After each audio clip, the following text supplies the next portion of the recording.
Assalamualaikum warahmatullahi wabarakatuh. Di video kali ini saya akan membahas tentang masalah DC lapangan dari kredit pintar.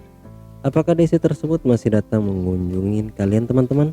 Kira-kira berapa lama nih kalian telat bayar baru didatangin DC lapangan dari kredit pintar?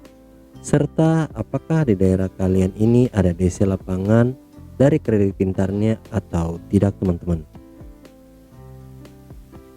Jadi seperti yang kita ketahui, kredit pintar merupakan salah satu aplikasi pinjaman online yang terbesar di Indonesia yang beriringan dengan Akulaku dan Kreditvo, serta mungkin saat ini mungkin Home Credit akan menyusulnya juga. Jadi kredit pintar ini DC lapangannya sudah hampir menyeluruh ke seluruh kota yang ada di Indonesia. Cuman memang di masing-masing kota tidak ada acuan atau ukuran yang sama tentang jumlah dari DC lapangannya. Tapi kalau kita lihat dari pengalaman mereka membuka lowongan fit kolektor, yang itu berarti DC lapangannya sudah aktif teman-teman. Waktu itu hampir seluruh kota, dan saat ini mereka tidak lagi membuka lowongan tersebut. Itu berarti ada dua kemungkinan nih. Yang pertama, kredit pintar sudah memecat semuanya dan tidak mau mengadakan DC karena mungkin dia mau bangkrut dan lain sebagainya teman-teman.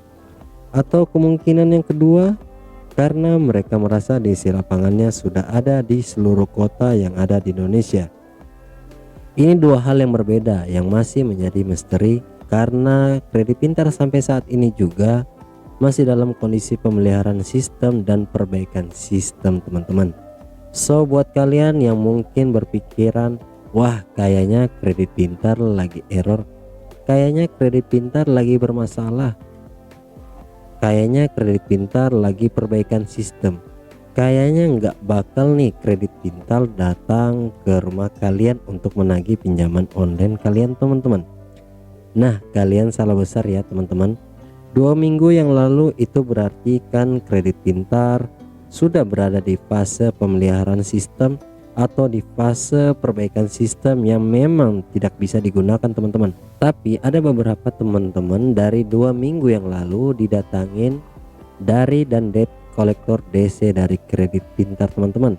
Berarti otomatis dengan ini kesimpulannya adalah ketika pemeliharaan sistem dan lain sebagainya, kegiatan operasional lapangan itu masih ada dan masih kencang. Dan bahkan ceritanya nih teman-teman ya, ini informasi yang masuk yang diceritakan oleh orang bahwa telepon dan DC yang datang itu kata-katanya tidak enak, dan itu terkesan menyudutkan dari sisi debitur yang gagal bayar tersebut teman-teman. Jadi menurut kalian gimana nih yang saat ini sedang gagal bayar atau telat bayar kredit pintar berhari-hari? Apakah kalian sudah didatangin DC dari kredit pintar atau belum? Atau mungkin kalian baru di WA dan baru mendapatkan kata-kata kasar? Kalian coba tulis di kolom komentar ya, apakah benar atau tidaknya teman-teman. Nah mungkin ada yang sudah sampai 1 tahun belum didatangin dari DC kredit pintar. Itu berarti bisa jadi di kota kalian pertama kemungkinan DC-nya masih sedikit ya. Yang kedua, di kota kalian yang gagal bayar banyak dan nominal pinjaman kalian masih belum seberapa dibandingkan orang-orang yang gagal bayar yang ada di kota kalian teman-teman. Jadi kalian diprioritaskan paling belakangan nih teman-teman untuk didatangin ya. Bisa jadi kalian nggak bakal didatangin selamanya, itu juga ada teman-teman. Karena kalau misalnya yang lebih dari kalian itu makin banyak dengan nominal yang banyak, nah ini akan otomatis akan disampingkan teman-teman. Tapi ingat, ketika banyak yang gagal bayar, otomatis ini akan mempengaruhi kredit pintar keuangannya dan akan memicu mereka untuk segera bangkrut teman-teman.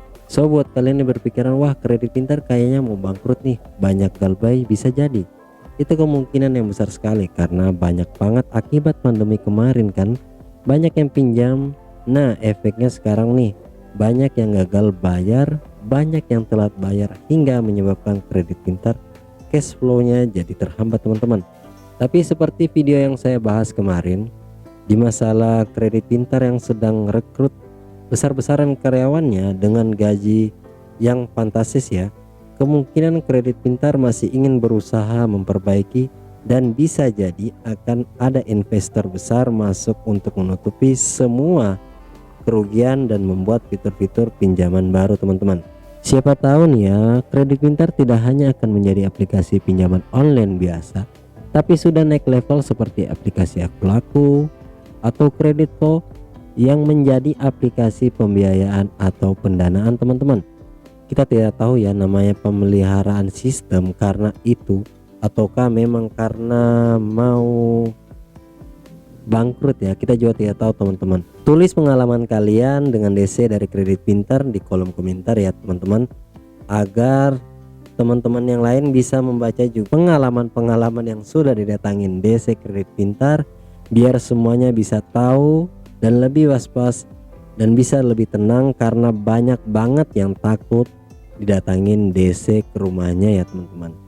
Semoga video ini bisa bermanfaat. Terima kasih. Wassalamualaikum warahmatullahi wabarakatuh.